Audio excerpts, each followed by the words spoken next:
Je hebt vandaag met de nieuwe Arubaanse regering gesproken. De vraag is, wat is je eerste indruk vandaag? Nou, ik heb een prima indruk. Ik had een goed gesprek met alle ministers. Ik ben ook bij de parlementariërs langs geweest. Veel vragen in het eerste gesprek was met de parlementariërs gehad over verschillende onderwerpen. Dat was echt heel interactief. En daarna ook geïnformeerd door de minister-president, maar ook door de ministers, wat hun beleidsterreinen zijn en waar ze de komende jaren op gaan lopen. En waar we mogelijk ook samen kunnen werken. Oké. Maakt het voor BZK uit wie de gesprekspartner is met de regering van Aruba? We hebben nu een nieuwe ministerie Koninkrijksrelaties. Ja. Die valt met verantwoording heeft voor bijvoorbeeld de gevolmachtigde minister van Aruba. Ja. Is het ook productief, effectief als je ook met een andere minister praat zoals het vroeger ging?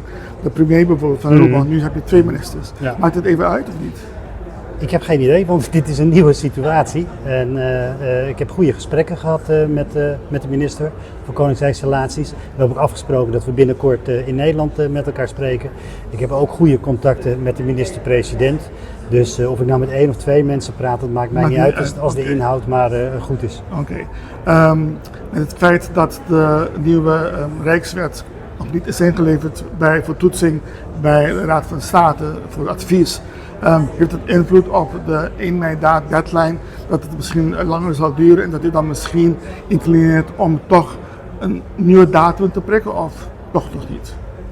Nou, zoals ik al altijd heb gezegd, we hebben een afspraak gemaakt vorig jaar bij het bestuursakkoord dat 1 mei de datum is. Die datum die staat nog steeds en die gaat wat mij betreft niet veranderen. Oké. Even van vandaag, je was net bij een universiteit met een heel leuk gesprek met jonge studenten. Wat neemt u hier mee?